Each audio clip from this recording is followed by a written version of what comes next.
I always had this kind of idea that I would love to have a recording studio in my home.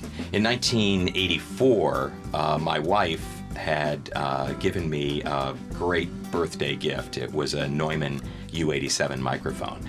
And I had always talked about having a home studio, and she said, well, go ahead now and build your studio around this microphone. And that's exactly what I did.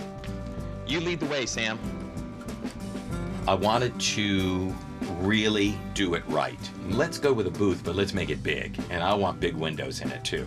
I want to be able to see out. I want to be able to see green. I want to be able to see the TV in the other room. The fireplace is on in the other room. I wanted it to be more of a den than a booth. I enlisted George Whittam, who is a studio designer, and he helped me to make it completely soundproof. This studio is actually kind of a box inside of a box. The inner walls don't touch the outer walls. They would do studying for the day, and I'd come down and I'd bang on the inner wall, and I'd have them hold the other side, and they go, yeah, okay. I've had my neighbor using a jackhammer, and I was still able to do studio sessions in here. Jordan and Rachel are at lunch. Oh, no problem. And you know what? I just saw this email from Rachel. So they pushed until 2:30 for Millionaire? I always tell people that you don't have to break the budget. Get the best that you can afford. The mic and the preamp are most important. Sometimes a mic doesn't sound so good with a certain preamp.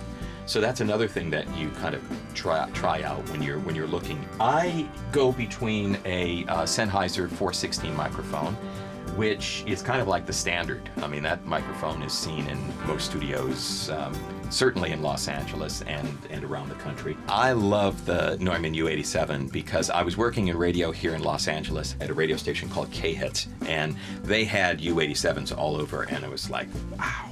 I had never talked into a mic like this before. My voice just happened to come across that mic with a real nice rich low, and the mids were really cutting through, and it just was so good. I love doing that if I'm doing something really intimate and close and I really want to pick up on the timbre in my voice, you know, if it's there. The mic literally goes through the board, and it goes through my Avalon M5, and it goes out the door. For radio stuff, when I'm doing radio imaging, I run it through my Uri LA4 compressor, and that gives it like a real pumpy radio sound, and radio stations like that. You can be the 20th caller to instantly win a trip to see Journey in New York. More and more, you don't have to live in the city where the product, the sponsor, whatever, resides. Nowadays, everybody is doing it from their home studio.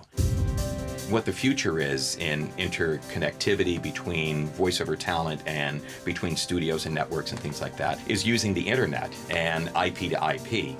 And one of the pieces of software that I use is called Source Connect. Instead of incurring those high costs of buying the ISDN boxes and paying for the lines and all of that connectivity, you're able to use your internet that you have in your home and one-time purchase this app which allows you to do it. And what it means is there's more of an opportunity for people that do voiceovers wherever they are. And it's just like another step forward. It's really pretty cool.